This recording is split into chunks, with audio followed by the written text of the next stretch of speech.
Good morning, everyone. Welcome to Dev 136. I appreciate people coming on the call on what is a holiday in a lot of places.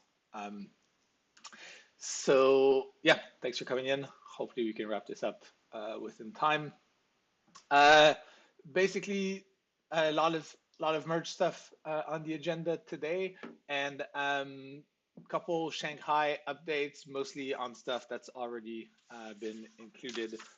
Um, and yeah, to start on the mainnet stuff, we did have, or on the merge stuff, sorry, we did have our first mainnet shadow fork this week. Unfortunately, both Perry and Danny are in transit to DevConnect, so they can't give the high-level summary, but I'll try, and then it'll be helpful to get client teams to chime in. But as I understand it, the mainnet shadow fork had some issues across a bunch of clients, but we did manage to finalize on the other side of it on the shadow fork. So from a high level network point of view, it went well, but it obviously uncovered a bunch of smaller issues across several clients, which we then need to fix. We're planning to have a Gordy shadow fork next Tuesday and another mainnet shadow fork next Saturday. Perry's posted the configs for all of these in the Discord already. And then for the mainnet one, obviously, if folks want to participate in that, you need to sync your mainnet node, which might take a couple days. So just be mindful of that. But yeah, I don't know if any of the client teams kind of want to just share some of the issues they ran into during the shadow fork.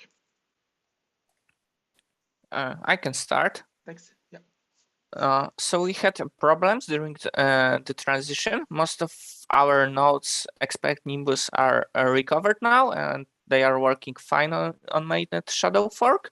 I would say that the main reason was that our sync is not ready, and we are aware of it, but of course we don't want to miss any merge testing. So even if we are not fully ready, we are trying to participate in every merge DevNet. I hope that in new shadow fork we won't have the same problem during the transition. But on the other hand, I have to say that we are still working on sync. To give you more details, it was connected to peer refreshing. We had wrong peer information, and also we had wrong condition in our beacon header sync, and because of that, the sync was stuck. About if stats, it is probably only reporting to if stats bug because I don't see delay when I'm observing nodes. They are just producing blocks and processing blocks in correct way. So yeah, that is all from my side. Thank you for sharing. Anyone else? Hello, this is Besu here. We had a couple of issues with the shadow fork. A couple of them were configuration issues that were quickly sorted out. Two of those were concerning and are being worked actively right now. One of them was for getting syncing. We had an issue where we had a fast sync that pivoted across TTD and ended up using the incorrect validation rules. And that's been addressed. There's been a whole lot of attention being spent on our synchronization. So there's a number of PRs in flight for that. The more concerning one is still being investigated right now. We had a receipts route mismatch. That would be a consensus break on our side. We stopped validating and we're basically hung up maybe 10 or 15 blocks after TTD hit on the shadow fork. So we're still investigating it. We're pulling traces and we're comparing them and trying to figure out how that happened. So was that just one node that displayed that, or was it something which was experienced across all nodes, the receipt route mismatch? So yeah, so there's only two nodes running, and they we expect both of them to have the receipts routes mismatch problem. The other one just didn't hit it for a synchronization issue.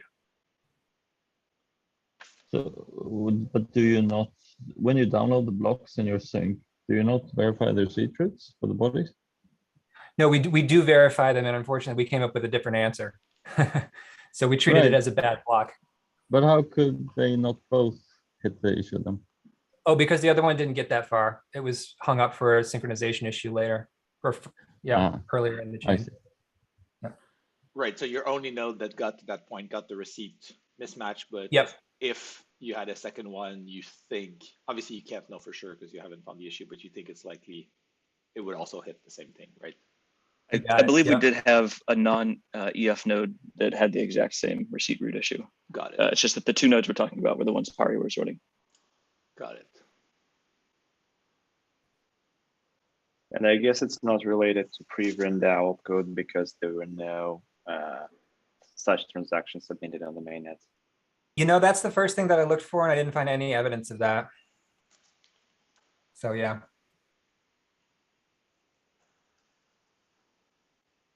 Got it. Yeah, thanks for sharing, and Really? keep us posted once you find out what the issue was. Aragon, Geth, anything on your end? I might be the only one from Geth team here, and I can't say a lot. I've been away on vacation for a week. As the week before that, I spent trying to find issues that were uncovered when we did the Gurley shadow fork. Two nodes somehow got corrupted state data or snapshot data, and we have still not,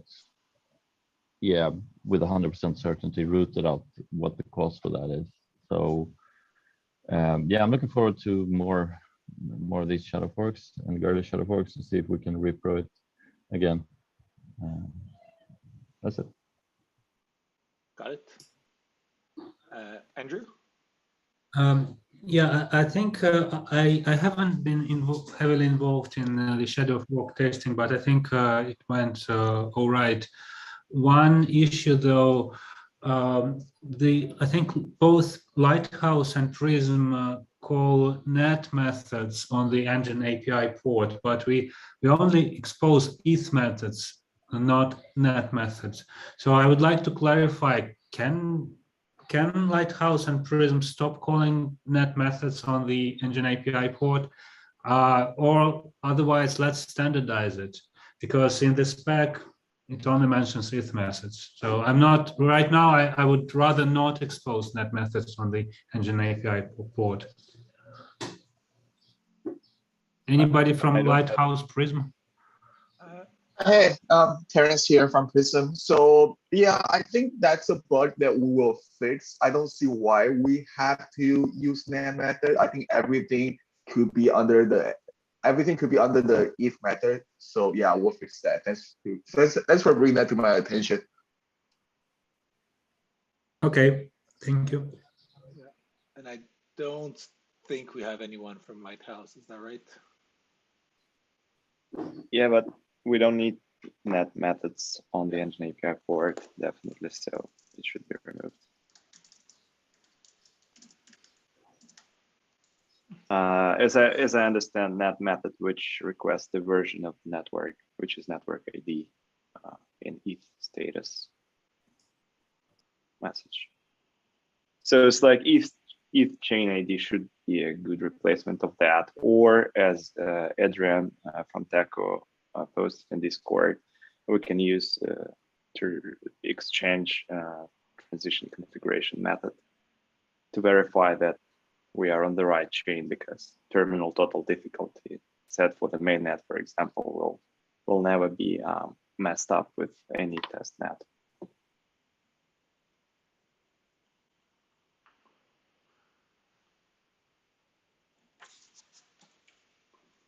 Cool. Is that an execution spec change to include network ID, chain ID on that engine API, or is that already in there? It's already in the spec, ETH chain ID, and we will not add any method from that namespace.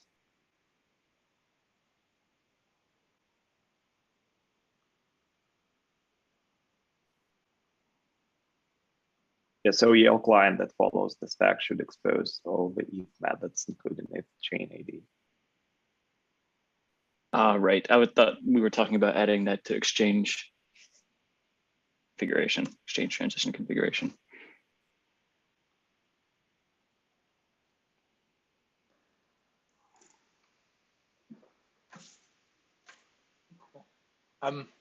I see. Yeah, we have at least Prismatic here. Yeah, do you want to give an update from the CL side, how the shadow fork went for you? I can give an update on the Prism side. Yeah. And I think everything went relatively well. We discover a few edge cases, but there are not consensus breaking, so people doesn't necessarily see it. So there's definitely like things that we can improve on in terms of performance, and then we are also working on the UX as well, because like I'm monitoring our Discord channels, and there's like a lot of people that don't necessarily know, like still don't know how to launch a node between CL and EL. So we're working on the UX side to make it more smoother for the end users. And yeah, that's pretty much it. Awesome, thanks. Anyone else from one of the consensus layer client teams? Sorry, I don't recognize the names as easily.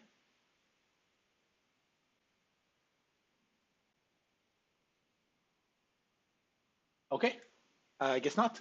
So yeah, thanks everyone for sharing these. And like I said earlier, like we'll have 2 more shadow forks next week, which hopefully give us no new issues. And if some of the current issues we have are fixed, we can test them in production. Next thing on the agenda, Mikhail, you've spent some more time this week digging into the latest valid hash. You shared your analysis on the agenda, but maybe it's worth it for you to take just like 2-3 minutes to walk us through your thoughts and yeah, the HackMD that just was shared in the chat. You can either share your screen or just talk, whatever works best. Yeah, okay, so yeah, I'll share the screen. Thanks, Tim.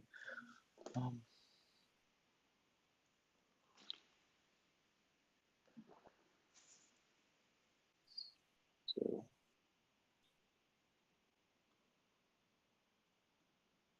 can you see my screen? No? Yes. Yep. Okay, so cool. A brief background on it. So we have latest valid hash in the Engine API spec, and basically what the spec says is that while EL client is syncing, it may encounter invalid payload, invalid block, and since CL is since we have like unidirectional communication channel where CL posts the send a method call and get a response, EL will have to store an information about invalid chain to later respond with this information if CL requests and do any method call with the information from this invalid chain. So that's actually what's stated in the spec.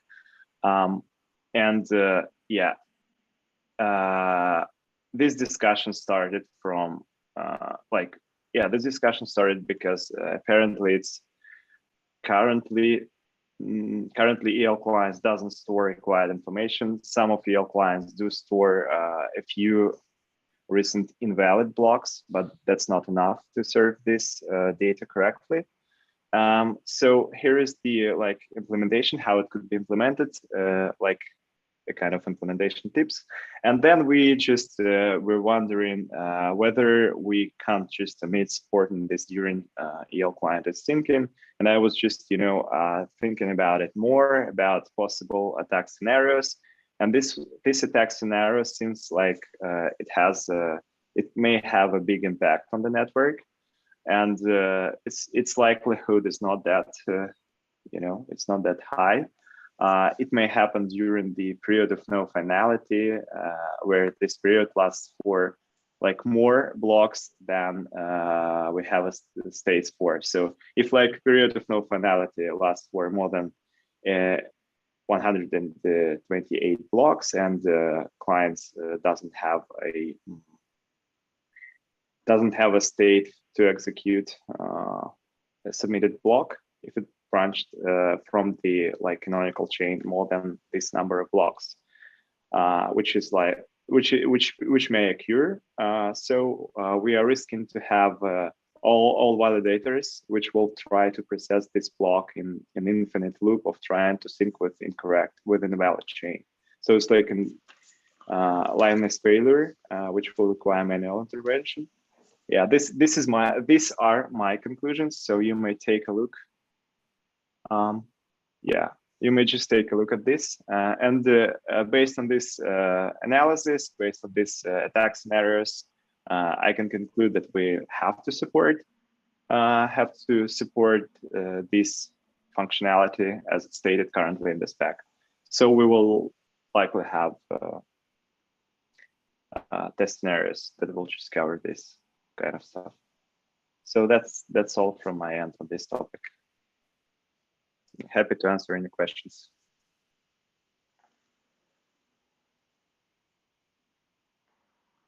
I have a question. So if a block is missing, so the EL tries to download a block, but then it can't and it times out. So if there is a gap on the side chain that we don't know the exact latest valid ancestor, and also that timeout, perhaps it's transitory. It's difficult in that if you kind of you've downloaded a block and you've found out that something is wrong with that block, then it's fine. You can go through the ancestors and find the last valid one. But if you have a gap, then kind of a bit lost. If you have a gap, you will not be able to. Oh, you mean? Okay, so if like you're, yeah, see. So it may be that like first block in this fork in this side chain, this side fork will be invalid, right? Then you have a gap. You're missing second block, and then you have third block, and the consensus layer client just submits like the fourth block. Is this kind of situation? I mean, by gap, I mean you you don't have the EL doesn't have the missing blocks locally. It has to download them, but the download from its peers, but the download fails, right? Yeah, because it's invalid, right? Yes, for instance, because it's invalid. But then so one question is, it might fail because it's invalid, or might be the network is temporarily down, right? And then at some point the connectivity is restored. Yes, and in this case, yeah, that's an interesting case, because if you have this kind of issue, like, so it's like a data availability problem on the EL side, right? I mean, we will be in the data availability, data unavailability issue, right? We'll have it. So this is what I mean. Because there will be invalid block there is are not two available. issues. So first, there's data availability issue, so that you can, I guess, never be certain, or you might approach certainty, but not be 100% sure that whether it's a data availability issue or the block is invalid. Yes, and on the other, the second problem is that if you don't have the block, then you cannot establish the latest valid ancestor. Okay, so the first data availability problem is where should not be an issue on the EL side, because in this case you will be what this attack scenario is about. There are online nodes that have been synced with the network, and they are importing received blocks from the network in a lockstep mode, and there is the possibility to make them to turn them into this infinite syncing loop with the invalid chain, but they will receive all the beacon blocks. from the malicious chain before. So there will be no data availability issue in this attack. So it's like, when you're fully synced, data availability becomes the responsibility of consensus layer. And if you don't have a beacon block, so you will never follow this chain. So yeah, there is an assumption that we have all blocks here, and we can't exactly understand which one is invalid. Okay, cool. Thank you. Yeah, but yeah, the case what you are describing may happen while node is syncing, and it pulls blocks from execution layer network. I was also like kind of thinking of this scenario, and then just understood that it's not that online nodes that are fully synced before, they just not affected, and yeah, it's okay. And they will just drive all these syncing nodes through this period of instability, and yeah, they will just rework. This is the second attack, So with the syncing YAL, the second scenario, which is not that impactful like this first one. So just about this first attack, what is this special thing about, you said 128 blocks? That's just, this because the number, this is where, this is the default number of most recent state versions that clients are storing, right? That get, for example. Yeah, so that's about it.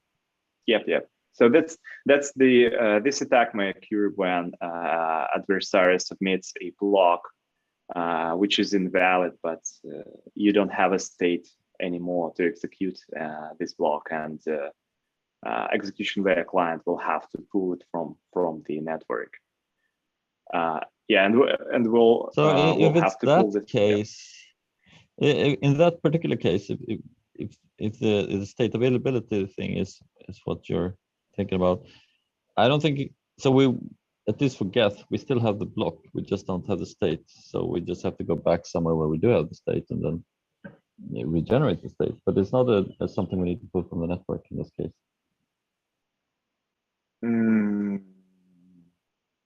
Okay, so yeah, but this is like this state missing state issue is just because we need, adversary would like to make the nodes into syncing state. That's it. And then during sync, they will just encounter that this payload is invalid. And if they just drop this chain and never say back to CL that there is an invalid payload, just please invalidate this chain and never send it me again. CL will try to stay on this chain and try to induce sync once again, and so forth and so forth. So EL must report back in this case. I like just assume that this common ancestor with canonical chain and this common ancestor, post state of this common ancestor is the requirement to execute this first invalid payload. And the condition for this attack to happen, that we don't have this post state, it's been proven. And yes, EL have to pull this state first, and to make to pull this state, it induces a sync process and response syncing. That's the scenario.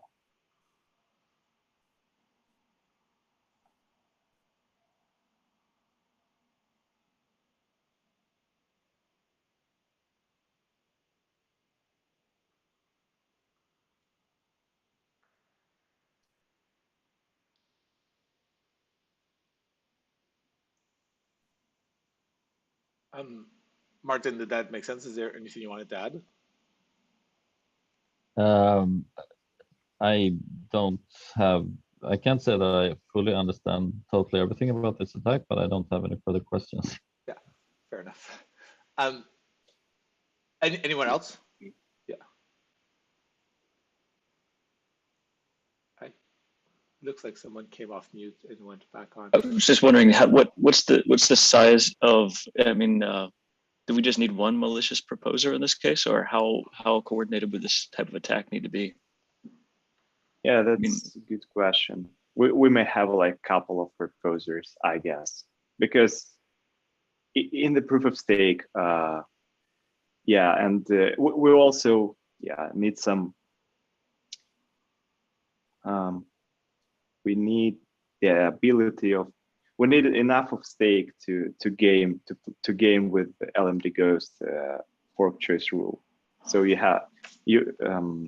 that's also a condition, like, to make this attack happen. If adversary owns an amount of stake that make CL clients, which are staying on the canonical chain, somehow to rework to this like malicious chain.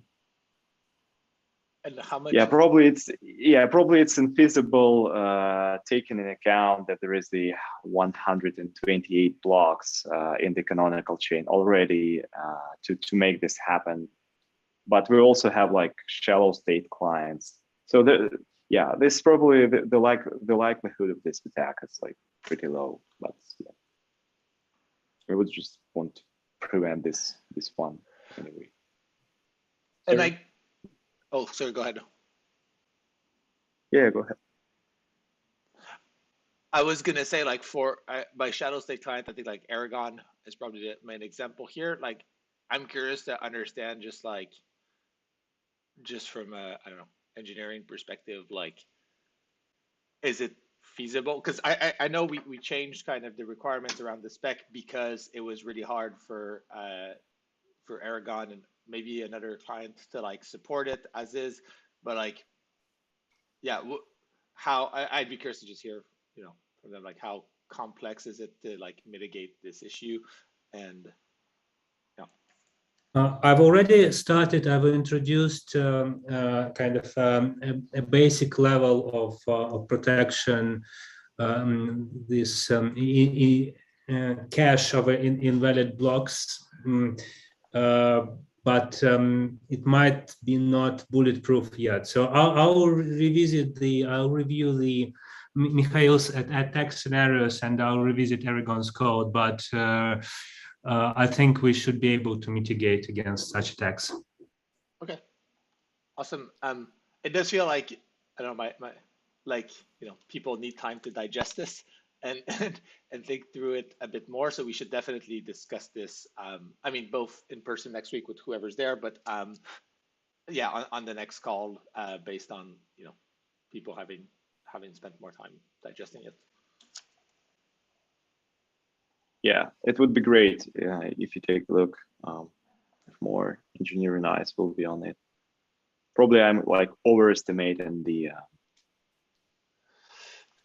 Yeah, I think one thing that, this stack. yeah, beyond just like EL engineers, also having folks like from the proof of stake side, like if this does require, say 1/3 of the stake or 2/3 of the stake, are there, I guess, it's like, are there worse attacks you can already do with 1/3 of the stake if that's what you require here? Yeah, fair. That's fair. Yeah, but yeah, I think just like from those two angles, if we can look from like how easy it is to mitigate, and then is this actually the worst thing or like one of the worst things you can do with that level of stake, that can probably inform us about how much to prioritize fixing this and changing the spec.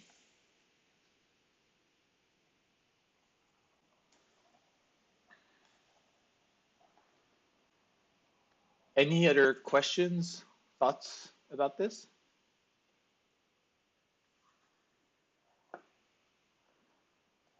Okay. Thanks a lot, Mikhail, for putting this together and sharing it with us. Thank you.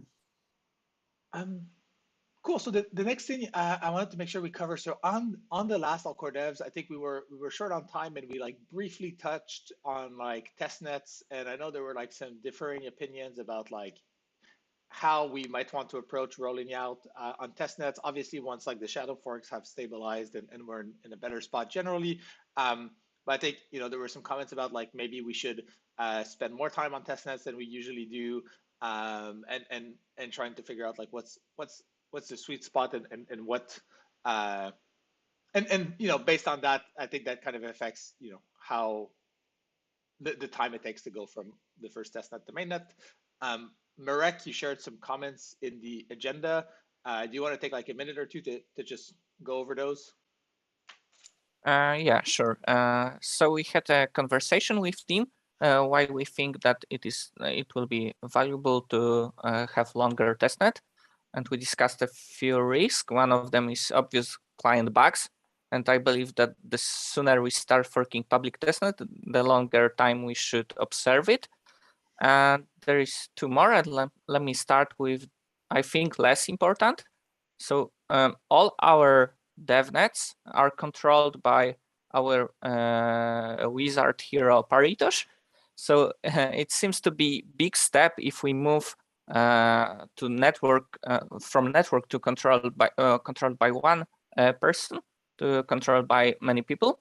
And team proposed that maybe we should try something closer to public testnet in terms of validators control.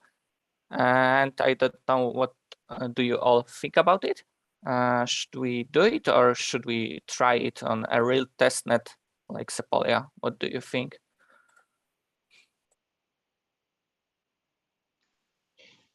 So one thing I think immediately is that it might be difficult to get people to actually commit, to actually go through with this, and in the end will just be yeah, the same teams as the dev teams that are doing it. But I think right now what Marek is saying is like Perry is running like most of the nodes even on behalf of a lot of the client teams. So like I'm not sure how many, and I might be wrong here, but I'm not sure how many of the actual client teams are like setting up and running their nodes with all the, say, all the ELs running with each CL and vice versa on the current shadow forks. Yeah.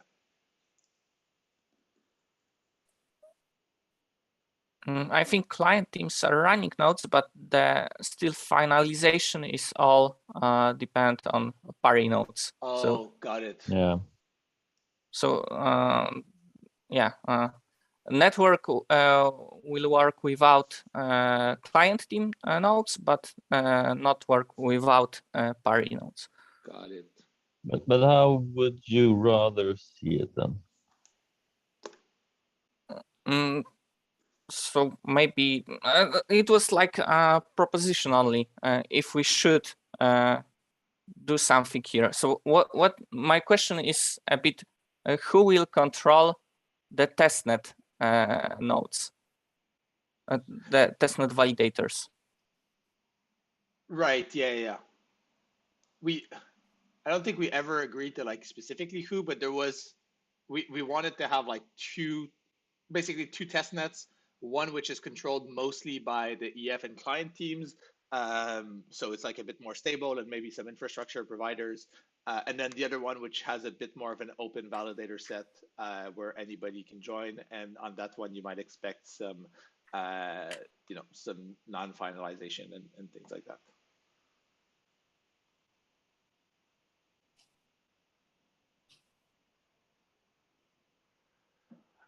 Would it? Oh, sorry. Go ahead. No, go. Public shadow fork. Sorry, Gary, you kind of broke up.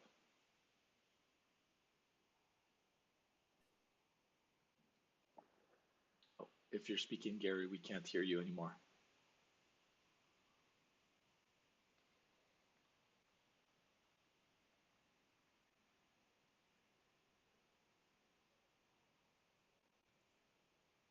Okay. Well, if you get your audio back, Gary, please chime in.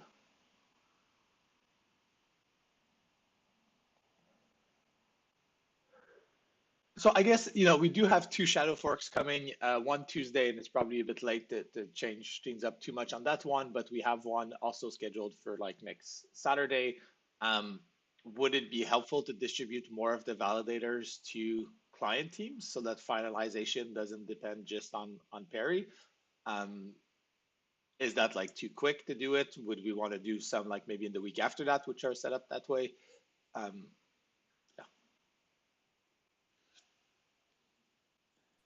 I think we can talk about it with Pari because he will be the best person for that. I'm not sure if the nodes are in internal networks, so Pari should say about it more. Okay, so maybe the second point. So misconfiguration. So in every hard fork, we observe some amounts of nodes that were forgotten to upgrade. And all previous hard forks were significantly less demanding for node runners. It was just download the new version of the client. Now node operator need to do a few things. Upgrade CL, upgrade EL, configure secret between clients, make sure that there is connection between clients.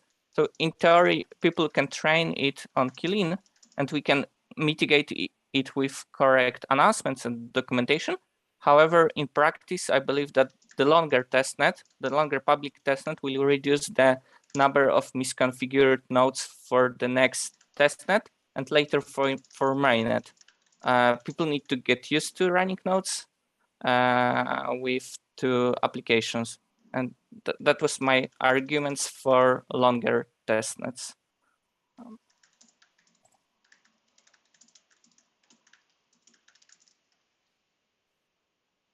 Yeah, and that's all from my side. Tim, do you want to add something? I have thoughts, but anyone else from other client teams want to chime in first?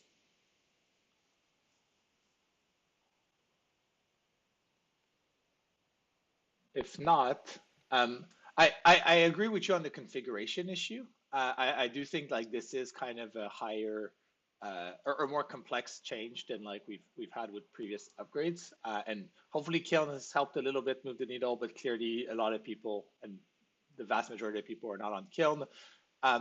So I guess it does seem like, you know, you probably want to give people more of a heads up for at least the first one so that they get the configuration right. But then once they've done it, I think you can probably, you know, assume that they can do it right the next time. Again, assuming things go smoothly on the fork. So my view there, it's almost like you would want to separate, like, you know, if we're going to fork 3 testnets, like if we're going to fork Sepolia, Gordy, and Ropsten, you might want to like have the first one happen and leave it running for a bit long, like give a bit more of a heads up for people to configure their nodes, leave it running for a bit longer. But then, you know, as soon as like the fork happens and if people have configured things correctly and it didn't blow up, then like you can probably have the 2 other ones, you know, fairly close apart. Like I don't think,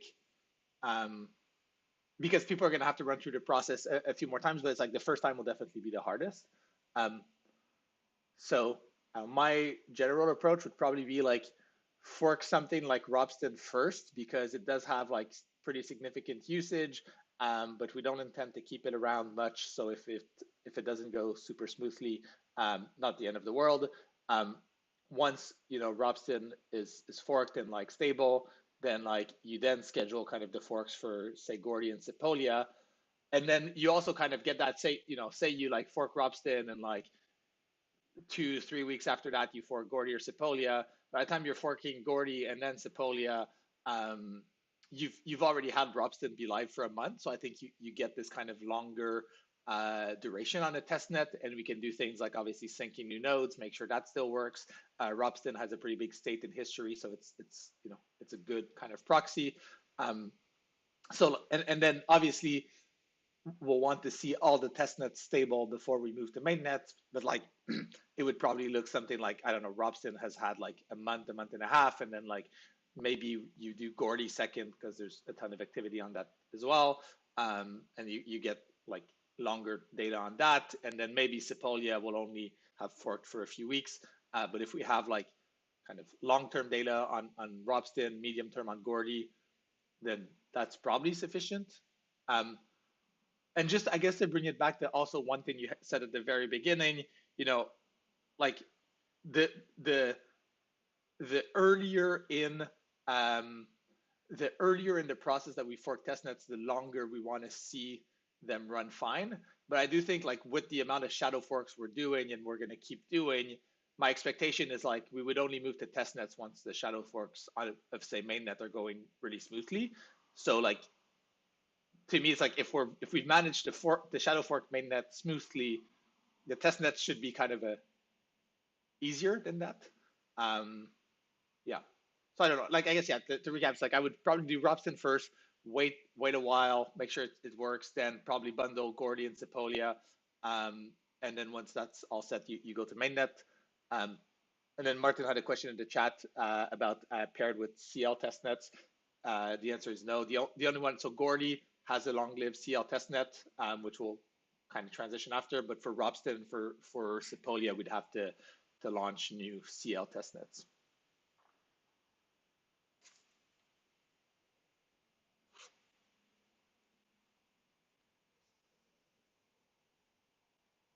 Yeah, Andrew? Yeah, can we also agree that before we migrate to public testnet, we abandon the unauthenticated port? So we leave only Yes. the JWT port that would be, I think, 8551 by default, right? So we leave only that port, if that's all right with everybody. Wouldn't that be kind of an implementation choice? I think we wanted for security reason not to like was that the unauthenticated port was only for kind of for ease of testing rather than working solution. All right. So if I understand what you're proposing is that we should not serve engine under the unauthenticated. Yeah, or I are you propose saying to disable to not to serve the unauthenticated port before before switching public testnets. But are you proposing that RPC services should not be available under the legacy port, or are you proposing that the engine API should not be exposed? Well, in Aragon, how we have it, we have 3 ports or even 4 maybe. So one for like non-engine API port for ETH and everything else, and for engine API there are 2 ports, 8550 unauthenticated and 8551 JBT authenticated. So I propose to stop serving completely the unauthenticated engine API port. Right. Okay. Yes. Then I'm with you, and I nothing against it. Yeah, and it does seem like, especially based on the configuration stuff we were just talking about, we definitely want to force people, if on mainnet the engine API will only be available through an authenticated port, then we want to force people to make sure that works on the very first testnet, because if it breaks for some reason, we want to know then and not when we're forking mainnet.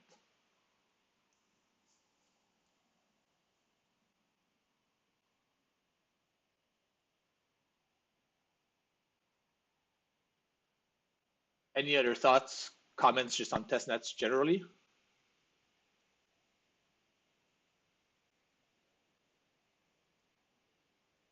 Okay, so I guess to recap, just to make sure there's no objection, like moving with Ropsten first, giving people a bit more heads up so that they can set up their nodes, making sure that goes smoothly, and then once it has, then going through Gordy and then Sepolia at the end, so that we get kind of the most data on Ropsten, then Gordy, then a bit less on Sepolia.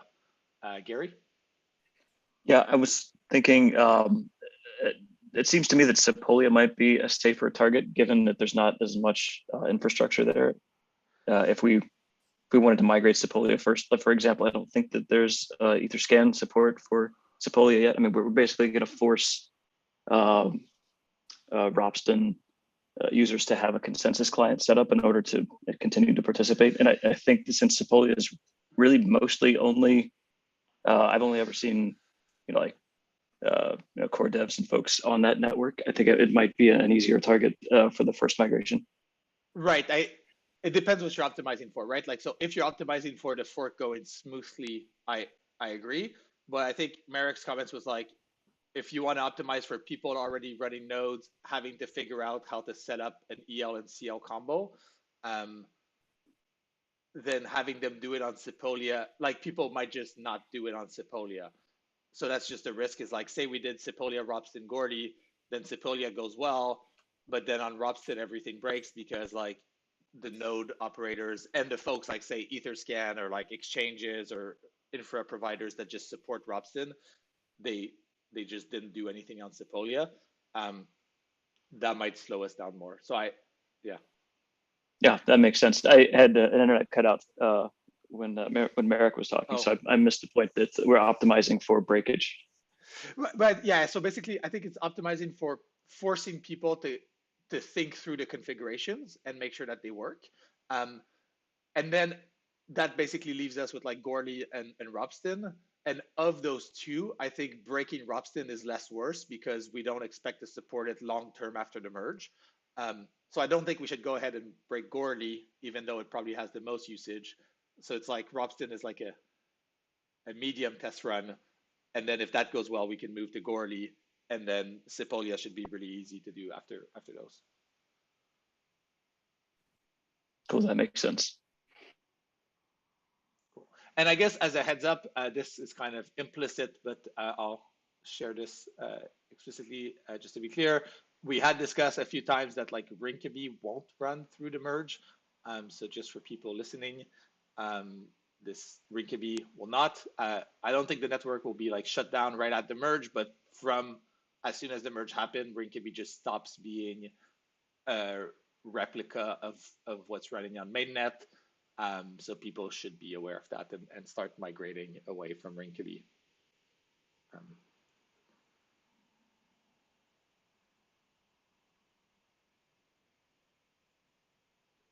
Anything else on testnets?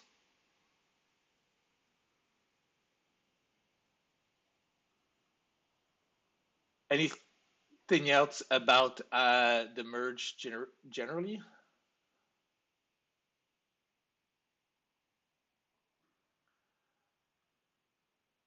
Okay. So next thing we had was a couple things related to Shanghai. So we already have accepted the EOF EIP in Shanghai, so EIP 3540, and there were two proposals about how we might be able to tweak, I guess, EOF to either ban self-destruct or lay the groundwork for code chunking for vertical tries. I know, Andrew, you had left a couple comments about this. Do you want to maybe just give some context here on what your thinking is? I think Aragon's team preference is to disable self-destruct in Shanghai, but if we don't do that, if we do it later, then my initial thinking then maybe we should disable it for EOF code, but then Exik has made a good point that maybe it's counterproductive, because if, say, we change self-destruct into send all or something useful, then it doesn't make sense to disable it in EOF code. So I think I revoke my suggestion. I don't think it makes sense to disable self-destruct specifically for EOF code.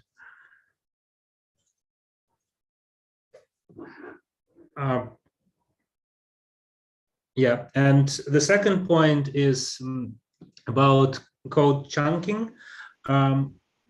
I think code chunking is kind of, it looks rather hairy, the code chunking for the local tree, right? So, and it kind of looks ugly, because then when you contaminate EVM code with local tree commitment logic, so kind of maybe I'm hoping for a more elegant solution. I don't have any good ideas, but if somebody comes up with a more elegant solution for code chunking, that would be terrific. My concern is that let's try to think carefully about EOF and code chunking so that the EOF changes that we introduce in Shanghai don't make the introduction of the Velcro tree harder, specifically in the area of code chunking. So again, I don't have any ideas. I just want people to think carefully that we don't introduce changes in Shanghai that would make Velcro trees more difficult. Do you have any like more concrete example of what you think is, what part of it is bothering you?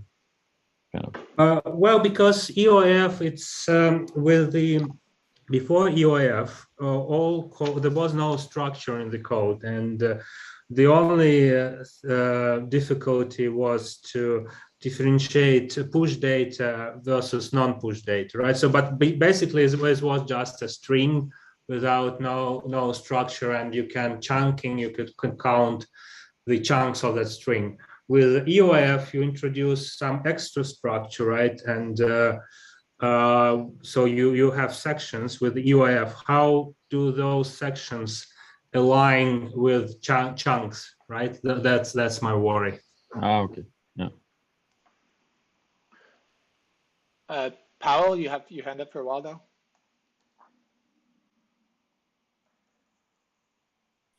Yeah, actually, I wanted to go back to the self-destruct, but I can start with this chunking. So we were thinking about that a bit in context of EOF. So there is 1 byte wasted in the chunks currently to encode the self-destruct. No, the dump desk locations. So we're thinking how to actually, if we can mitigate that with EOF. And one of the ideas was to have separate section that encodes the jump desk locations outside of the code. So we kind of have mixed feelings about that. There was some working into this direction, but it wasn't so much smooth in the sense that encoding that in a separate part of that, as I remember, it wasn't like so great that we wanted to push it as a first thing. And kind of like I'm personally thinking about that for the future, that there might be a way to remove the jumps as they work currently with something else that will not need to have the jump desk at all. That would kind of solve the problem. But there's also nothing that is ready as of now. So I think it kind of also depends of the timings. I think in the case we would have that ready, the specification for such features ready before the migration to Velcro trees happens, then we can consider that. But as of now, it looks it would be some future version of EOF because we don't ship with that straight away.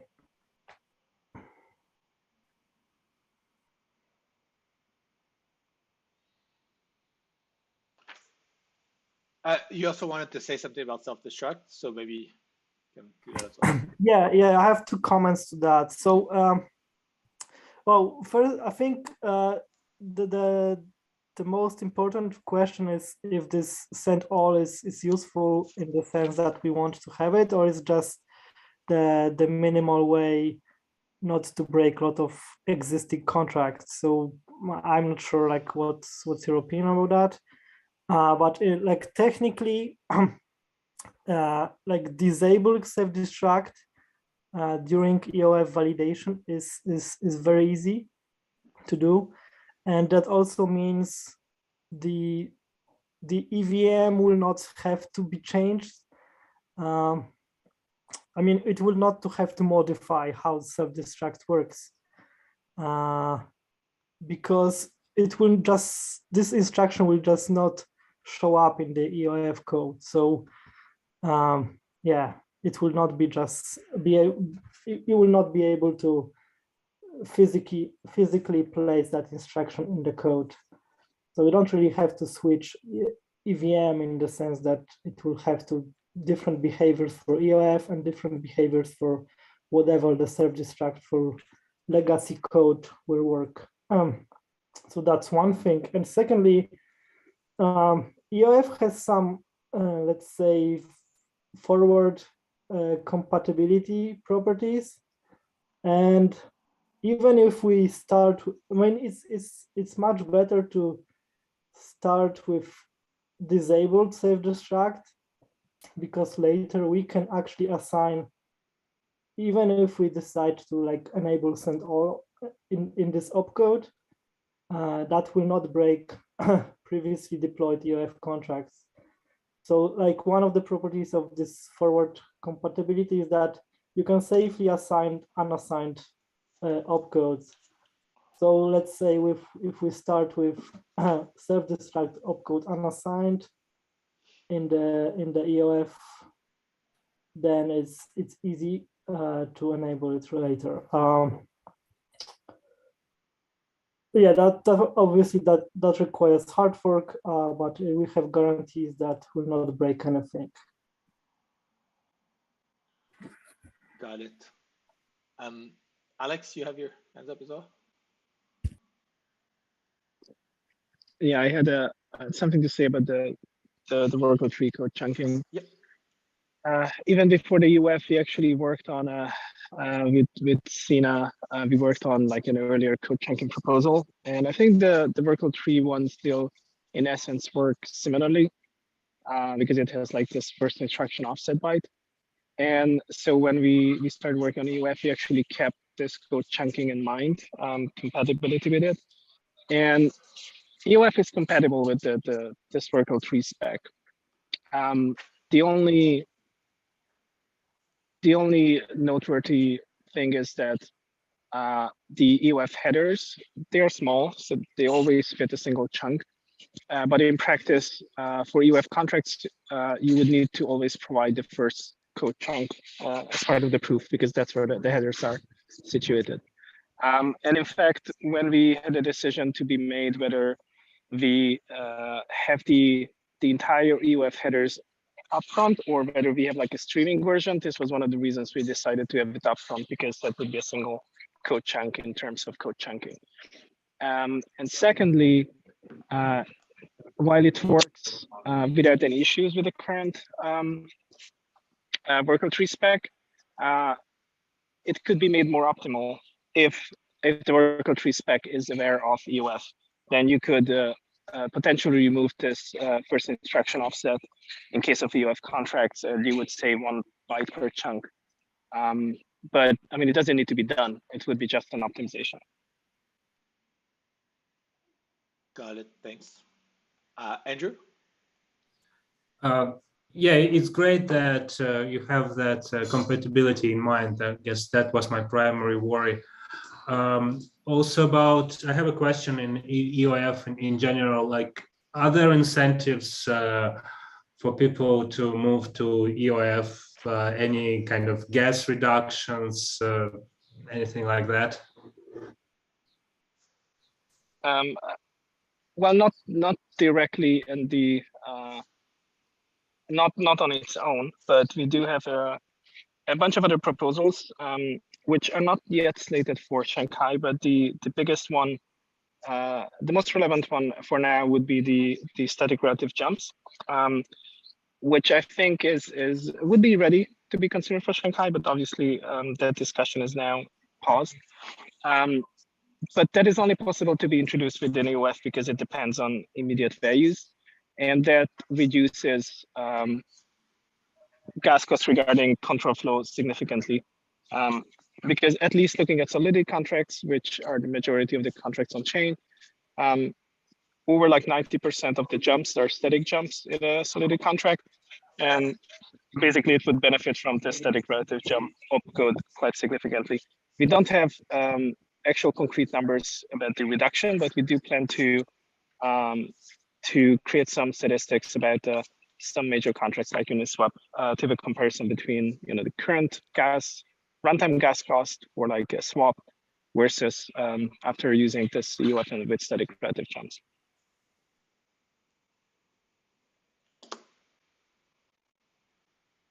Thanks. Anything else on EOF? Either the self-destruct, Merkle tries, or Excuse me, I still can't find the hand on here. no worries.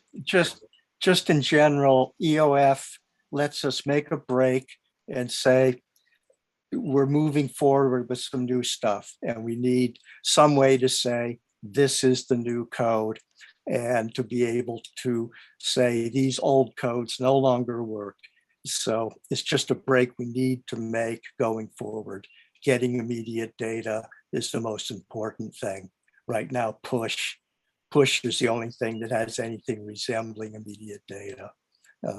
So we just have to have it going forward. That's all. Thanks for sharing. Anyone else on EOF?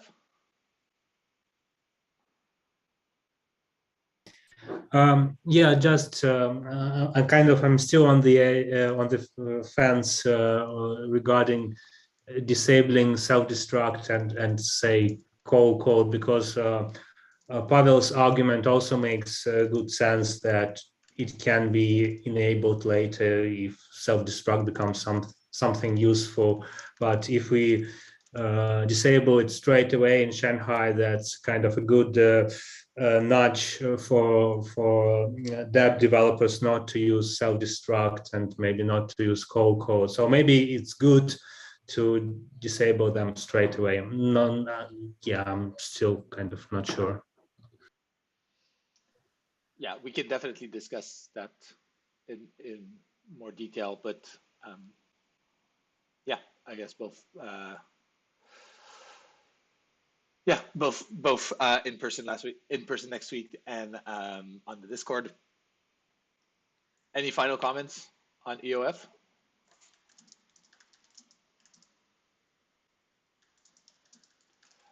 Okay, I guess next thing, just like really quick on the agenda. So on the last call, there were a bunch of like new CFI EIPs and discussions about that, and we ran out of time. But I then asked on the Discord to see if you wanted to pause, kind of considering new EIPs for Shanghai until we're much farther along with the current merge work, because we've already kind of made a lot of them CFI, and all of the client teams seemed in favor of that. So I think we can still kind of discuss things, but it makes sense to just not kind of commit to anything else until we're much farther along in the implementation process. Anyone have comments or just thoughts on that?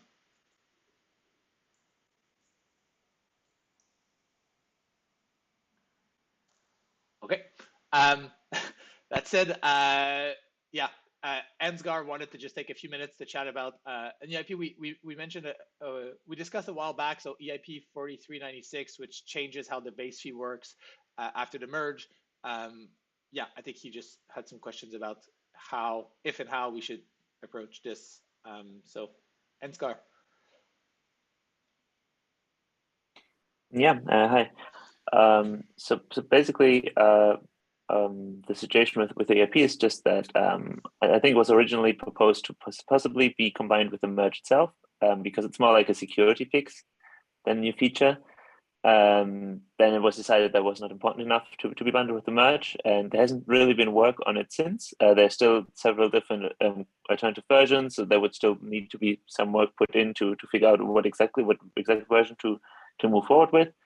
I just wanted to basically get a little bit of a temperature check if this is something that people generally still think is important. So I don't know, just in case you don't remember the details, it's basically just about adjusting the way the base fee works whenever there's a missed slot, so that basically, for one, you don't have this incentive anymore to DOS individual proposers to basically decrease the throughput of the network, and then also as a separate second thing to basically keep a constant throughput even if some portion of the network drops offline in case that there's like some issue with the client or something. So basically, yeah, I was just curious. Now that people are like that we're closer to the merge, people have kind of worked more with the merge architecture. Is this something where people feel like this is important and really should be like more work should be put towards this, or is it something where it's more like we can put it on like keep it on hold, just wait and see after the merge, maybe if there are any real world issues that would need something like require something like this to be brought to mainnet. I don't know. It's just for example, like the last shadow fork we did, I think there was like right there were some portion of the clients that weren't initially able to propose clocks, so they actually fell behind mainnet, and so there's just like one of these example of things that basically the CIP would address. So I don't know, just wondering if any clients have any thoughts around that. Martin? Yeah, so I just wanted to get clarified. So could you clarify, are there two main security issues that you see with this? One being that there is an incentive to DOS other validators or block proposers, and two, the second security issues would be that due to events, the throughput of the chain goes down. Is that kind of the essence of the security issues that you see, or did I miss it? Right. So I would say the first one is more of a security concern, just because it actually gives an incentive for malicious actors to do malicious things. Although again, the incentive would only be that you can try and bring the throughput of the Ethereum network down temporarily before we then raise the gas limit. So it's not like a big incentive, but people have brought that up occasionally. And then the other one I would say is less of a security concern and more of just like a network performance degradation concern, where like if we have any consensus issues and a portion of the network drops offline, usually we would have to do difficulty adjustment to basically get us back to normal throughput. And now after the merge, we don't have an automatic mechanism like that anymore. So you would stay at reduced throughput until we manually change the gas limit. Yeah, but again, that's less of a security concern, I would say. And for the second part there, could it not actually be a positive thing? I'm thinking if some nodes go down because some very resource intensive transaction, aka DOS transactions, are happening with 40% of all the nodes cannot keep up, then lowering the throughput in that case would actually be beneficial for the network. Right? I'm not saying like it's always like that, but it could be. Yeah, absolutely. So I personally am somewhat uncomfortable kind of relying on these just basically accidents to like because I would feel much more comfortable with designing a mechanism specifically around this if people feel like this is a good idea, because that would actually force us to commit on it being a good idea. I think oftentimes it's more like, yeah, couldn't it also have positive aspects?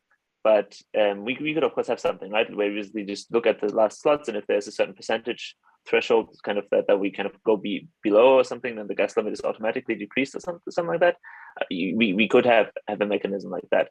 But I'm somewhat uncomfortable basically just having it be implicitly baked in the network, because as you were saying yourself, like in a lot of circumstances, if there's just a sync issue and you're kicked off the network, it doesn't help to reduce the gas limit. So I think in normal circumstances, it's more of an performance issue than something helpful. But again, if we make a conscious choice about it, that's fine. It's just something I think we should not just, take as is. To add to that, I think it gets worse for the CL. If you're unable to follow with the CL, then and many people are doing this, then we're probably failing to aggregate and all sorts of things, which means we're starting to blow up on a memory footprint and that kind of thing. So I think it's harder to follow on the CL, but helps on the EL.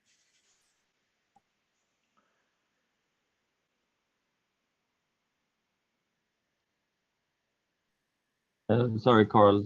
So and what's the conclusion of what you were saying? Is that you are in favor of the?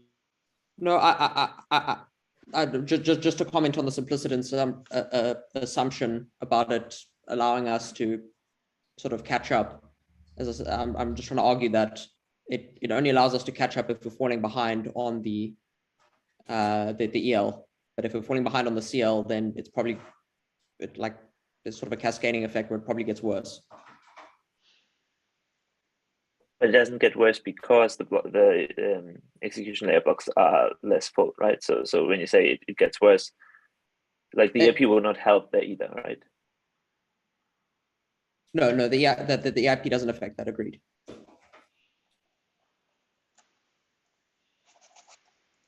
Right. So basically, not having the EIP could be helpful in a relatively narrow subset of EL issues, and only if the EL issues happen to be in a range where that exactly the kind of the small amount of throughput loss that you get on the network ends up being just enough to get you back to sync, which seems unlikely that this would ever happen. But of course, yeah, you can construct a scenario in which not having the EIP would actually help the network, I would say.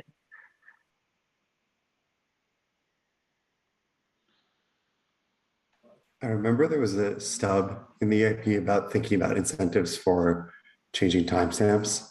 Was more thought put into that? Yeah, that ended up turned out to only be an issue under proof of work, because in the very early days of the EIP there was an idea of even bringing this to mainnet before the merge, but after the merge, timestamps are fixed, so there's no control by the block proposers about the timestamps anymore. So this is not an issue.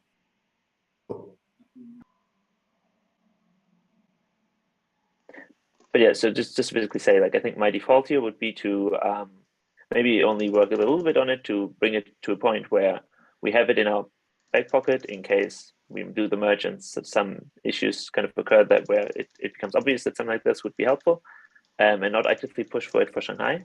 If basically there are people feeling strongly in either way, like either like we should really bring this to Shanghai no matter what, or like this will probably never be useful anyway, then like please do let me know. But for now, this would be basically my default.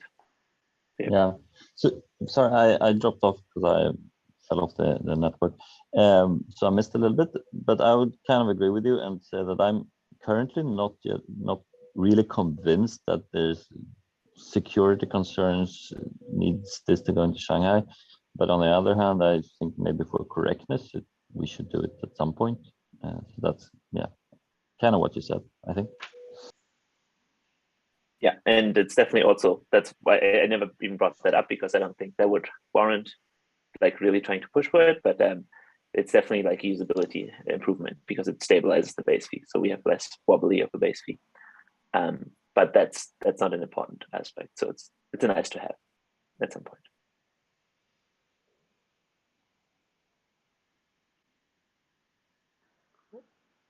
Any other thoughts or comments on the EIP?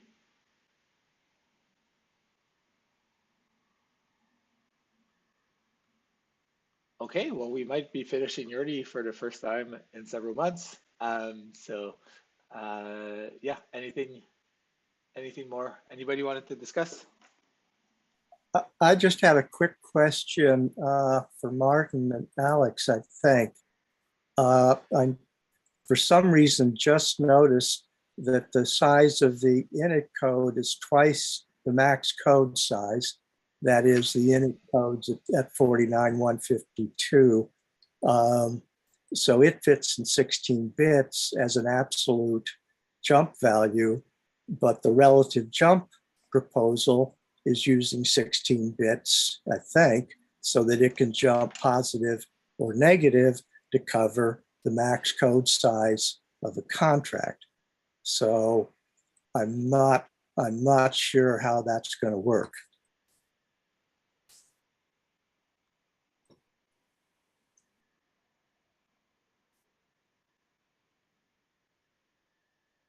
silence. Yeah, I was kind of I'm not waiting sure I for was Pavel able actually. to. I'm not sure I was able to follow, but in terms of like init code, the likely use case is that the trailing bytes are data containing the return bytecode. So you don't really need to jump that far in the generic init code use case. And kind of it doesn't. You can always do chain jumps if you want to. I mean, it's inconvenient, but it doesn't mean it can't be done. Okay, it seems this would be easier with EOF, so we can separate the code from the data.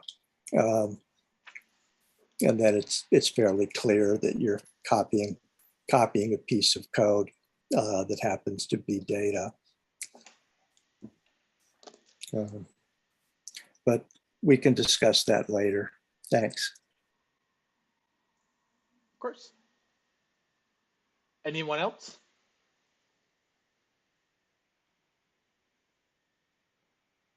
Okay, well, thank you everyone for joining. And yeah, see a lot of you next week in Amsterdam. See ya. Have a nice weekend. Goodbye. Bye. Bye. Bye. Bye.